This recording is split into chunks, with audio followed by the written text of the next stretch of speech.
નમસ્કાર વિદ્યાર્થી મિત્રો, હું જેએલજી સર ફરી એકવાર આપનું સ્વાગત કરું છું ઓનલાઈન ક્લાસીસમાં. લાસ્ટ ટાઈમ આપણે જાતિ વિશે સમજ્યા, જે વર્ગીકરણનો નિમ્ન દરજ્જો છે. જાતિ જે વર્ગીકરણની કક્ષાઓમાં સૌથી નીચે છે. હવે આપણે ધીમે ધીમે ઉપર તરફ એટલે કે સૃષ્ટિ તરફ જવાનું છે અને એનાથી એક સ્ટેપ ઉપર જઈએ એટલે આપણા પાસે બીજો એક ટેક્સોન આવે, વર્ગીકરણની શ્રેણી, વર્ગીકૃત શ્રેણીનો બીજો એક સભ્ય આવે, બીજી એક હરોળ આવે, બીજી એક હાયરાર્કીનો ભાગ આવે, જેને આપણે કહીશું પ્રજાતિ. પ્રજાતિને ઇંગ્લિશમાં કહેવાશે વિદ્યાર્થી મિત્રો જીનસ, જેની વ્યાખ્યા આ પ્રમાણે થશે: ગાઢ સંબંધ ધરાવતી જાતિઓનું જૂથ એટલે પ્રજાતિ. ફરી એકવાર હું વ્યાખ્યા બોલું છું.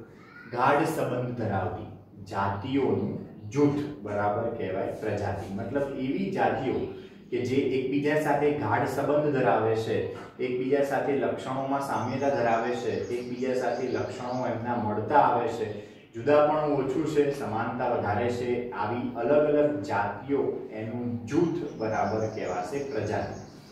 ઓકે, ખૂબ નજીકનો સંબંધ ધરાવતી જાતિઓ ભેગી મળી અને પ્રજાતિ બનાવે છે. હમણાં જ વાત કરી મેં વિદ્યાર્થી મિત્રો કે એવી જાતિઓ કે જેમનામાં સમાનતા વધારે છે, ભિન્નતા ઓછી છે, આવી જાતિઓ ભેગી મળી અને પ્રજાતિનું નિર્માણ કરતી હોય છે.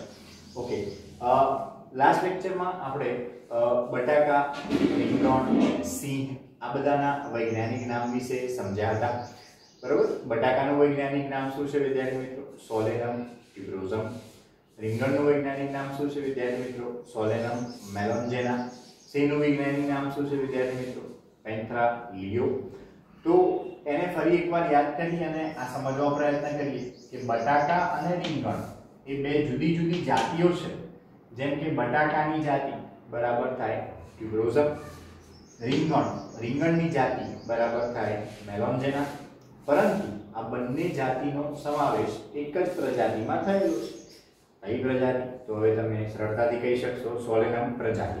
ઓકે, તો અહીંયા મેં જે લખ્યું છે, પરંતુ આ બંને એ સોલેનમ પ્રજાતિમાં સમાવિષ્ટ છે. સોલેનમ પ્રજાતિમાં આ બંનેનો સમાવેશ થાય છે. ઓકે, ત્યારબાદ આપણે જે અગાઉ સમજી ચૂક્યા એ ઉદાહરણોમાં એક નવું ઉદાહરણ ઉમેરી અને ફરીથી સમજવા પ્રયત્ન કરીએ. દાખલા તરીકે સિંહ, દીપડો અને વાઘ. આ ત્રણ પ્રાણીઓ વિદ્યાર્થી મિત્રો ઇમેજિનેશન કરો કે આ ત્રણ પ્રાણીઓ લગભગ એક સમાન જેવા છે. સિંહ, લાયન, વૈજ્ઞાનિક નામ થશે પેન્થરા લિયો, પી એટલે પેન્થરા. દીપડો, લેપર્ડ, વૈજ્ઞાનિક નામ થશે પેન્થરા પાર્ડસ. અને વાઘ, ટાઈગર, વૈજ્ઞાનિક નામ થશે પેન્થરા ટાઇગ્રીસ. ઓકે, તો અહીંયા તમને ઓટોમેટિકલી ખ્યાલ આવી જશે વિદ્યાર્થી મિત્રો કે પેન્થરા એ પ્રજાતિ છે અને આ પ્રજાતિને ત્રણ અલગ અલગ જાતિઓ થઈ. કઈ? લિયો, પાર્ડસ અને ટાઇગ્રીસ. ઓકે, આ ત્રણે કેટલાક સામાન્ય લક્ષણો સાથેની પેન્થરા પ્રજાતિની જાતિઓ છે. મતલબ કે આ લિયો, પાર્ડસ અને ટાઇગ્રીસ આ ત્રણેયમાં કેટલાક સામાન્ય લક્ષણો છે કે જેથી એમનો ત્રણેયનો સમાવેશ કરવામાં આવ્યો છે પેન્થરા પ્રજાતિમાં. ઓકે, પેન્થરા પ્રજાતિ એ બિલાડીની પ્રજાતિ ફેલિસ કરતા પાછી જુદી પડે છે. મતલબ કે બિલાડીની પ્રજાતિ કઈ છે વિદ્યાર્થી મિત્રો? ફેલિસ. આ બધા ખૂબ અગત્યના એમસીક્યુ છે. ફેલિસ પ્રજાતિમાં બિલાડી આવશે.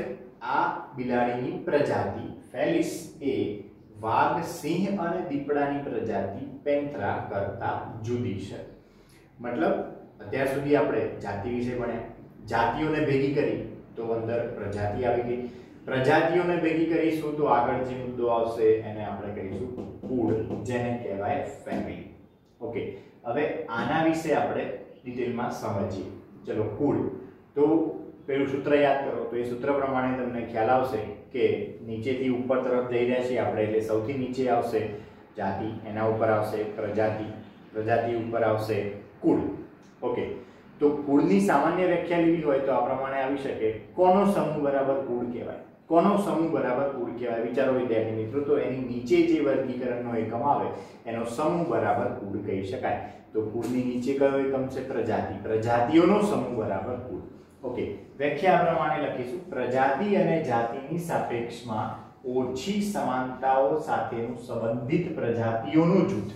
જો વિદ્યાર્થી મિત્રો ખાસ ધ્યાન આપશો, અહીંયા શબ્દ વાપર્યો છે આપણે પ્રજાતિઓનું જૂથ. પરંતુ સાથે સાથે આ પણ ધ્યાનમાં લઈશું કે સાપેક્ષમાં ઓછી સમાનતાઓ. કોના સાપેક્ષમાં? પ્રજાતિ અને જાતિ.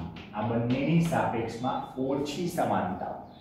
મતલબ કે કુળના સભ્યો, એક જ કુળના સભ્યો, એમના વચ્ચે પ્રજાતિ, એક જ પ્રજાતિના સભ્યો કે એક જ જાતિના સભ્યો વચ્ચે જે સમાનતા હોય એના કરતા ઓછી સમાનતા હોય અને વધુ ભિન્નતા હોય. ફરીથી શબ્દ વાપરી છું વિદ્યાર્થી મિત્રો, સમજવામાં આ મુદ્દો આમ તો ખૂબ સરળ છે. મારા વાક્યો ઉપર ધ્યાન આપશો. કુળના સભ્યો એની અંદર જેટલી સમાનતા હોય એના કરતા વધુ સમાનતા પ્રજાતિના સભ્યોમાં હોય અને જાતિના સભ્યોમાં હોય. પરંતુ કુળના સભ્યોમાં જેટલી ભિન્નતા હોય, કુળના સભ્યો એકબીજાથી જેટલા ભિન્ન હોય, જેટલા જુદા જુદા હોય, એટલી ભિન્નતા તમને પ્રજાતિ અને જાતિના સભ્યોમાં જોવા મળશે નહીં. ઇન શોર્ટ, કહેવાનો મતલબ એ છે કે પ્રજાતિ અને જાતિના સભ્યો એમાં સમાનતા વધુ હશે, ભિન્નતા ઓછી હશે. પરંતુ એમના સાથે જ્યારે આપણે કુળના સભ્યોની કમ્પેરિઝન કરી રહ્યા છીએ ત્યારે કુળના સભ્યોમાં આ બંનેની સાપેક્ષમાં સમાનતા ઓછી, ભિન્નતા વધારે. આમ પણ ખાસ એક અગત્યનો મુદ્દો યાદ રાખજો વિદ્યાર્થી મિત્રો, આગળ આપણે એની ચર્ચા કરવાની છે કે જેમ જેમ આપણે જાતિ સૃષ્ટિ તરફ જતા જઈએ એમ એમ સમાનતાઓ ઘટતી જાય, ભિન્નતાઓ વધતી જાય. ફરી એકવાર બોલી દઉં છું: જાતિથી સૃષ્ટિ તરફ જતા સમાનતાઓ ઘટતી જાય, ભિન્નતાઓ વધતી જાય. ઓકે, કુળ એ વાનસ્પતિક અને પ્રાજનનિક એમ બંને લક્ષણોને આધારે વર્ગીકૃત કરવામાં આવતું હોય છે.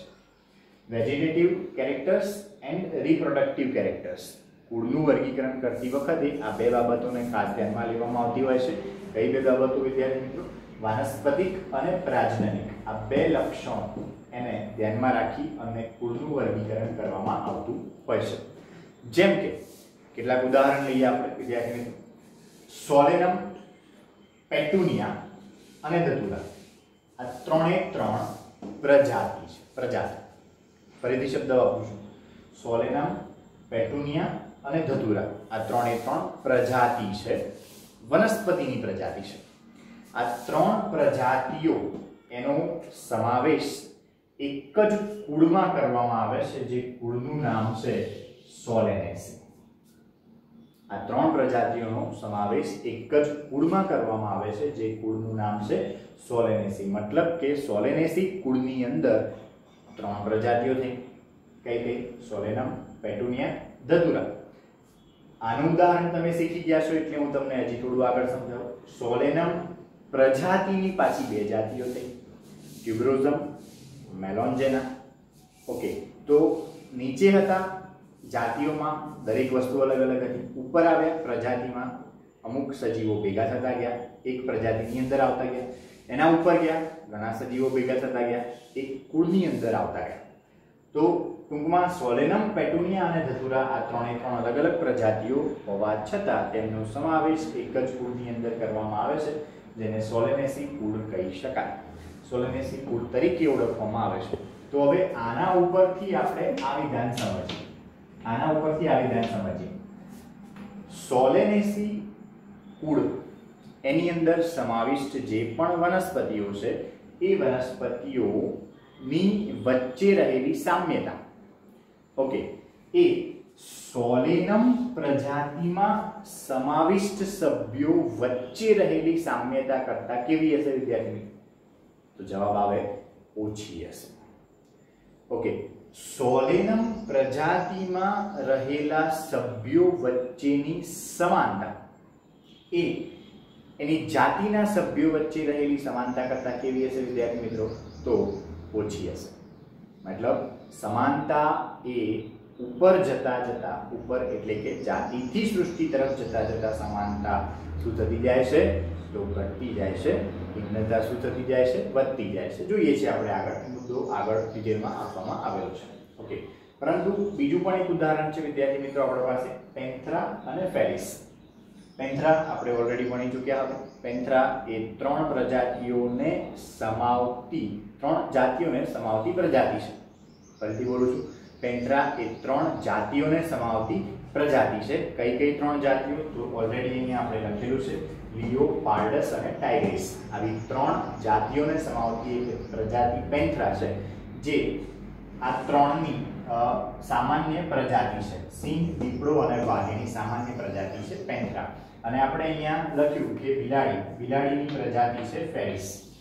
ઓકે, તો આ પેન્થરા અને ફેલિસ જે અહીંયા સુધી અલગ અલગ હતા, પ્રજાતિ બંને અલગ અલગ હતી, પણ એ એક સ્ટેપ આપણે ઉપર ગયા એટલે કે કુળમાં આવ્યા. જે પ્રજાતિઓનો સમૂહ છે તો એ બંનેને એક જ કુળની અંદર સમાવિષ્ટ કરી દેવામાં આવે છે, જેને કહેવાય છે ફેલિડી.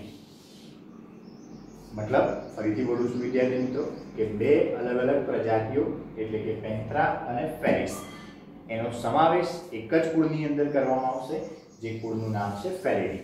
તો આના ઉપરથી ફરીથી આ વાક્ય સમજીએ.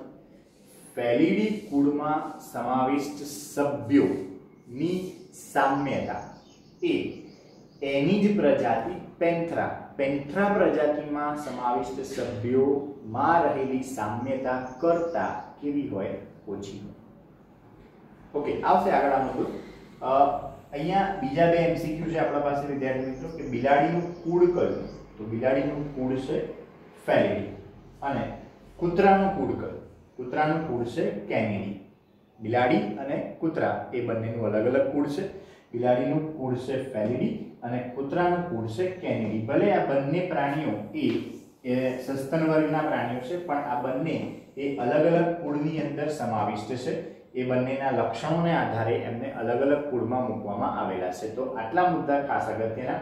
ફરી એકવાર હું એને રિપીટ કરી દઉં છું કે સોલેનમ, પેટુનિયા અને ધતુરા આ ત્રણ પ્રજાતિનો સમાવેશ એક કુળમાં થશે, જેને સોલેનેસી કુળ કહીશું. આ વનસ્પતિની પ્રજાતિઓ છે, આ વનસ્પતિનું કુળ છે. અને પેન્થરા અને ફેલિસ આ બંને અલગ અલગ પ્રજાતિઓનો સમાવેશ પણ એક કુળમાં થશે, જે કુળને કહેવાય છે ફેલિડી કુળ. ઓકે, આ ફેલિડી કુળ એ પ્રાણીઓનું કુળ છે અને કૂતરાનું કુળ એ છે કેનિડી. કૂતરા અને બિલાડી બંને અલગ અલગ કુળમાં સમાવિષ્ટ કરવામાં આવે છે. વિદ્યાર્થી મિત્રો, કુળ બાદ આપણો નેક્સ્ટ વર્ગીકરણનો જે એકમ છે એ છે ગોત્ર. ગોત્ર જેને ઇંગ્લિશમાં ઓર્ડર તરીકે ઓળખવામાં આવે છે. તો હવે તમને એક બેઝિક આઈડિયા આવી ગયો હશે, એક નોલેજ, એક પાયાનો તમને ખ્યાલ આવી ગયો હશે કે નીચેથી ઉપર તરફ જતા જઈએ એમ વ્યાખ્યા પ્રમાણે બનતી જાય છે કે એની નીચેનો જે એકમ હોય એનો સમૂહ બરાબર ઉપરનો એકમ. જેમ કે જાતિઓનો સમૂહ બરાબર પ્રજાતિ કહી શકાય, પ્રજાતિઓનો સમૂહ બરાબર કુળ કહી શકાય. એમ નજીકના સંબંધો ધરાવતા કુળો અથવા પારસ્પરિક સંબંધ ધરાવતા કુળોના સમૂહ વડે જે એકમ રચાશે એને ગોત્ર તરીકે ઓળખીશું. કુળની અંદર વિદ્યાર્થી મિત્રો એક મુદ્દો હું બીજો ક્લિયર કરી દઈશ, જે બુકની અંદર આપવામાં નથી આવેલો પરંતુ એક્ઝામમાં પૂછાય છે. કુળ એમાં કબૂતર અને હોલા, તમે વિચારશો તો બંને લગભગ સમાન જેવા પક્ષીઓ છે. કબૂતર અને હોલા એ બંનેનો સમાવેશ એક જ કુળમાં થાય છે, જેનું નામ છે કોલુમ્બિડી. ફરીથી બોલી દઉં છું વિદ્યાર્થી મિત્રો, કબૂતર અને હોલા જેવા પક્ષીઓનો સમાવેશ કરતું કુળ એટલે કોલુમ્બિડી કુળ. ઓકે, તો હવે આની વ્યાખ્યા ગોત્રની વ્યાખ્યા પારસ્પરિક સંબંધો ધરાવતા કુળના સમૂહ વડે ગોત્ર રચાય છે. મતલબ કે પારસ્પરિક સંબંધો ધરાવતા કુળ જેમના એક જેવા લક્ષણો છે, એક સમાન લક્ષણો છે, એવા કુળ વડે એના કુળના સમૂહ વડે ગોત્ર રચાતું હોય છે. ઓકે, ગોત્ર અને અન્ય ઉચ્ચ વર્ગીકરણીય કક્ષાઓ એ લક્ષણોના સમૂહને આધારે ઓળખાતી હોય છે. હવે કોઈ પર્ટિક્યુલર લક્ષણ ધ્યાનમાં લેવાનું નથી વિદ્યાર્થી મિત્રો. હવે આપણે ઘણા ઉપર આવી ચૂક્યા છીએ વર્ગીકરણની કક્ષાઓમાં. એક ટેક્સોનોમિકલ હાયરાર્કીમાં આપણે ઘણા ઉપર આવી ચૂક્યા છીએ. તો હવે કોઈ એક લક્ષણના બદલે આપણે ધ્યાનમાં લઈશું લક્ષણોનો સમૂહ, ગ્રુપ ઓફ કેરેક્ટર્સ. એના આધારે આપણે કુળ કે ગોત્ર એને કેરેક્ટરાઇઝ કરીશું.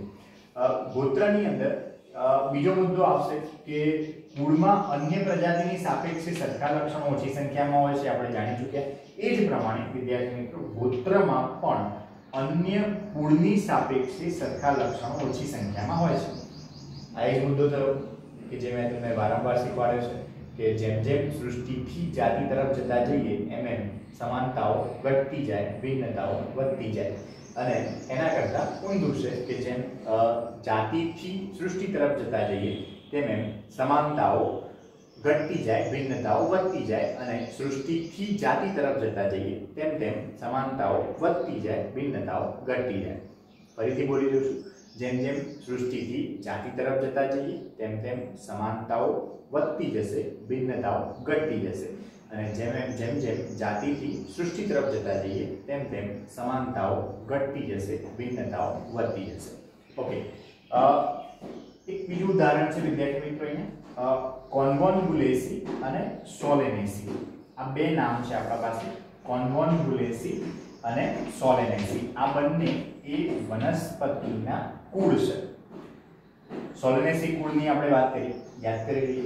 સોલેનેસી કુળ જેની અંદર 3 પ્રજાતિઓ હતી. એક સોલેનમ પ્રજાતિ હતી, એક ધતુરા પ્રજાતિ હતી, એક પેટુનિયા પ્રજાતિ હતી.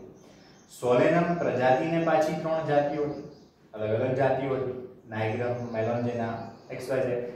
ઇન શોર્ટ કે એમ સોલેનેસી કુળ કે જે પેલી 3 પ્રજાતિઓને સમાવતું હતું, સોલેનમ, ધતુરા, પેટુનિયા, એ સોલેનેસી કુળ અને એના જેવું એક કોન્વોલ્યુલેસી કુળ, આ બંને કુળનો સમાવેશ એ સમાન વાનસ્પતિક લક્ષણો, જેમ કે વાનસ્પતિક લક્ષણો, એમાં પુષ્પીય લક્ષણો આપણે ધ્યાનમાં લઈશું ખાસ. તેમના પુષ્પીય લક્ષણોના આધારે આ બંને કુળનો સમાવેશ એક જ ગોત્રની અંદર કરવામાં આવે છે. એમનું ગોત્રનું નામ છે પોલિમોનિયલ્સ. ફરીથી બોલું છું વિદ્યાર્થી મિત્રો કે આ બે કુળ, એક સોલેનેસી કુળ અને એક કોન્વોલ્યુલેસી કુળ, આ બંને કુળનો સમાવેશ એ એમના સમાન પુષ્પીય લક્ષણોના આધારે એક જ ગોત્રની અંદર કરવામાં આવશે, જે ગોત્રનું નામ છે પોલિમોનિયલ્સ. ઓકે, અને આપણે અગાઉ જોયું હતું એ પ્રમાણે કુળ, બિલાડીનું કુળ કયું? તો બિલાડીનું કુળ છે ફેલિડી. અને કૂતરાનું કુળ કયું? તો કૂતરાનું કુળ છે કેનિડી. તો આ બંને કુળ કે જે અત્યાર સુધી અલગ અલગ હતા, જેમ કે બિલાડીનું કુળ હતું ફેલિડી, કૂતરાનું કુળ હતું કેનિડી, જે અત્યાર સુધી અલગ અલગ હતા, એ હવે આગળ જતા એક જ ગોત્રની અંદર સમાવિષ્ટ થઈ જાય છે, જે ગોત્રનું નામ છે કાર્નિવોરા. કાર્નિવોરા ગોત્ર. એટલે ફરીથી બોલું છું વિદ્યાર્થી મિત્રો, બિલાડીનું કુળ જે છે ફેલિડી અને કૂતરાનું કુળ જે છે કેનિડી, આ બંનેનો સમાવેશ એક જ ગોત્રની અંદર કરવામાં આવશે, જે ગોત્રનું નામ છે કાર્નિવોરા. એટલે હવે તમે ઓબ્ઝર્વ કરી શકશો વિદ્યાર્થી મિત્રો કે નીચે જેમ જેમ આપણે જતા જઈએ છીએ તેમ ભાગ પડતા જાય છે, ઉપર જેમ જેમ જતા જઈએ છીએ તેમ બધું ભેગું થતું જાય છે. ઓકે, કાર્નિવોરા ગોત્ર સિવાય પણ એક બીજું ગોત્ર છે વિદ્યાર્થી મિત્રો આપણા અભ્યાસમાં, જે ગોત્રનું નામ છે પ્રાઇમેટ ગોત્ર. આ પ્રાઇમેટ ગોત્ર એની અંદર કયા કયા સજીવોનો સમાવેશ થાય છે? વાનર, ગોરિલા, ગિબન અને માનવ. વાનર, ગોરિલા, ગિબન અને માનવ, આ બધા સજીવોનો સમાવેશ કરતું એક જ ગોત્ર છે, જે ગોત્રને પ્રાઇમેટ ગોત્ર તરીકે ઓળખવામાં આવે છે. એટલે અહીંયા વિદ્યાર્થી મિત્રો બે ગોત્રના નામ આપણે યાદ રાખવાના રહેશે. પ્રાણીઓમાં કયા કયા બે ગોત્ર? એક પ્રાઇમેટ ગોત્ર જે કોને કોને સમાવે છે? વાનર, ગોરિલા, ગિબન અને માનવને સમાવે છે. અને બીજું એક ગોત્રનું નામ છે પોલિમોનિયલ્સ, જે કોને કોને સમાવે છે? કોન્વોલ્યુલેસી અને સોલેનેસી જેવા કુળને સમાવે છે. ઓકે, તો હવે આપણે આ ગોત્રનો મુદ્દો સમજ્યા પછી એના ઉપરના વર્ગીકરણના એકમ ઉપર શિફ્ટ થઈએ છીએ, અને એ એકમ એ હાયરાર્કીનો ભાગ બરાબર કહેવાય વર્ગ. વર્ગ એટલે કે ક્લાસ. ઓકે, તો હવે તમને આની વ્યાખ્યા ઓટોમેટિકલી આવડી જાય વિદ્યાર્થી મિત્રો. ક્લાસ એટલે કે વર્ગ કોને કહીશું? તો પારસ્પરિક સંબંધો ધરાવતા અથવા સમાન લક્ષણો ધરાવતા ગોત્રના સમૂહને આપણે વર્ગ તરીકે ઓળખીશું. એની વ્યાખ્યા આ પ્રમાણે સમજીશું. નજીકના સંબંધિત ગોત્રનો સમૂહ, નજીકના સંબંધિત ગોત્રનો સમૂહ એ વર્ગ તરીકે ઓળખાય છે. મતલબ કે સંબંધિત ગોત્ર ભેગા થઈ અને વર્ગની રચના કરતા હોય છે. ઓકે, વર્ગ એનું એક ઉદાહરણ છે વિદ્યાર્થી મિત્રો આપણા પાસે સસ્તન વર્ગ. સસ્તન વર્ગ, સસ્તન પ્રાણી. સસ્તન એક વર્ગનું નામ છે જેને આપણે ઇંગ્લિશમાં મેમેલિયા તરીકે ઓળખીએ છીએ. સસ્તન એ વર્ગ છે, ક્લાસ છે. તો આ ક્લાસની અંદર કયા કયા ઓર્ડર એટલે કે કયા કયા ગોત્રનો સમાવેશ થશે? તો એક ગોત્ર, બે ગોત્ર જેના નામ આપણે ઓલરેડી સમજી ચૂક્યા, એક પ્રાઇમેટ ગોત્ર અને એક કાર્નિવોરા ગોત્ર. ઓકે, પ્રાઇમેટ ગોત્ર જેની અંદર કયા સજીવો આવશે? વાનર, ગોરિલા, ગિબન, માનવ વગેરે એ પ્રાઇમેટ ગોત્રના સભ્યો. અને કાર્નિવોરા ગોત્ર જેની અંદર કયા કયા સજીવો આવશે? એક બિલાડી, કૂતરા, બિલાડીનું કુળ જે છે એ છે ફેલિડી, કૂતરાનું કુળ જે છે એ કેનિડી. આ બંનેને સમાવતું કાર્નિવોરા ગોત્ર. માનવ, વાનર, ગોરિલા, ગિબન આ બધાને સમાવતું પ્રાઇમેટ ગોત્ર. આવા બે ગોત્રનો સમાવેશ એક જ વર્ગની અંદર કરવામાં આવેલો છે વિદ્યાર્થી મિત્રો, અને એ વર્ગ છે સસ્તન વર્ગ, મેમેલિયા. ઓકે, સસ્તન વર્ગને બીજા પણ કેટલાક ગોત્ર છે, આના સિવાય પણ કેટલાક ગોત્ર છે. ઓકે, તો આ વર્ગ વિશે થઈ ગયું. હવે આપણે સમુદાય વિશે સમજવાનું છે. સમુદાય એટલે કે ફાઇલમ.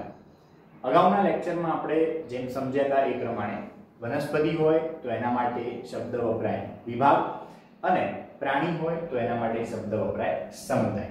ઓકે, તો એમાં એક બે લાઈન જ આપણે સમજવાની છે વિદ્યાર્થી મિત્રો કે સસ્તન, મત્સ્ય, ઉભયજીવી, સરીસૃપ અને વિહંગ જેવા વર્ગોને એક જ સમુદાય મેરુદંડીની અંદર સમાવિષ્ટ કરવામાં આવે છે. એ પહેલા આપણે સમુદાયની વ્યાખ્યા સમજવી હોય તો સમુદાયની વ્યાખ્યા શું સમજી શકાય? તો સમુદાયની વ્યાખ્યા એમ જ આવે કે સમાન લક્ષણ અથવા સમાન ઉદ્ભવ અથવા સમાન વર્ગ એનો સમૂહ બરાબર સમુદાય બનશે. મતલબ કે નજીકના સંબંધો ધરાવતા વર્ગ વડે રચાશે સમુદાય. નજીકના સંબંધો, પારસ્પરિક સંબંધો ધરાવતા વર્ગનો સમૂહ બરાબર સમુદાય તરીકે ઓળખાશે. આવા ઘણા બધા સમુદાય એ ભેગા થતા તમને ખ્યાલ જ હશે વિદ્યાર્થી મિત્રો, એ બનાવશે ઉપસૃષ્ટિ, અને ઉપસૃષ્ટિઓ ભેગી થતા બનશે સૃષ્ટિ, જે આપણે આગળના લેક્ચરમાં સમજવાનું છે. પરંતુ અહીં સસ્તન, મત્સ્ય, ઉભયજીવી, સરીસૃપ અને વિહંગ આ બધા વર્ગો છે, ક્લાસ છે. આ બધા એનો સમાવેશ એક જ સમુદાય, એક જ ફાઇલમની અંદર થાય છે, જેને મેરુદંડી તરીકે ઓળખવામાં આવે છે. મેરુદંડી એટલે કે કોર્ડાટા. કેમ આ નામ આપવામાં આવે છે મેરુદંડી એ તમે આગળ સમજશો, પરંતુ એક જ લાઈનમાં સમજાવું તો આ બધા જ વર્ગના પ્રાણીઓ એ એમના શરીરના પૃષ્ઠભાગે એટલે પાછળના ભાગે પોલું ચેતાતંત્ર ધરાવતા હોય છે. પોલું ચેતાતંત્ર અને મેરુદંડની હાજરી ધરાવતા હોય છે. જીવન પર્યંત કે મેરુદંડ અથવા મેરુદંડનું કરોડસ્તંભમાં રૂપાંતર થતું હોય છે. એટલે આવા બધા પ્રાણીઓ એમને મેરુદંડી પ્રાણીઓ તરીકે ઓળખવામાં આવે છે. એ આ શબ્દ એ આગળ આપણે ડિટેલમાં સમજવાનો છે. ચોથા પાઠની અંદર આની ચર્ચા કરવામાં આવેલી છે. પરંતુ ઇન શોર્ટ આ પોઈન્ટ ઓફ વ્યૂ પર આપણે એક જ વસ્તુ યાદ રાખીશું કે આ સસ્તન, મત્સ્ય, ઉભયજીવી, સરીસૃપ અને વિહંગ આ બધા વર્ગો એનો સમાવેશ એક જ સમુદાયમાં કરવામાં આવેલો છે. અને એ સમુદાય બરાબર મેરુદંડી સમુદાય. મેરુદંડ ધરાવતા પ્રાણીઓ, શરીરના પૃષ્ઠભાગે મેરુદંડ અને પોલું ચેતાતંત્ર ધરાવતા પ્રાણીઓ બરાબર મેરુદંડી પ્રાણીઓ તરીકે આપણે ઓળખીશું. નીચે એ જ લખેલું છે વિદ્યાર્થી મિત્રો મેં કે આ મેરુદંડી પ્રાણીઓ કહેવાય છે કારણ કે તેઓ શરીરના પૃષ્ઠભાગે પોલું ચેતાતંત્ર ધરાવે છે. અને વનસ્પતિ હોય તો વનસ્પતિમાં સમુદાય શબ્દની જગ્યાએ આપણે કયો શબ્દ વાપરવો પડે વિદ્યાર્થી મિત્રો? વિભાગ શબ્દ વાપરવો પડે. ઓકે, અને એનાથી આગળનો જે મુદ્દો છે સૃષ્ટિ અને એક વર્ગીકરણનો કોઠો એ આપણે નેક્સ્ટ લેક્ચરમાં સમજીશું.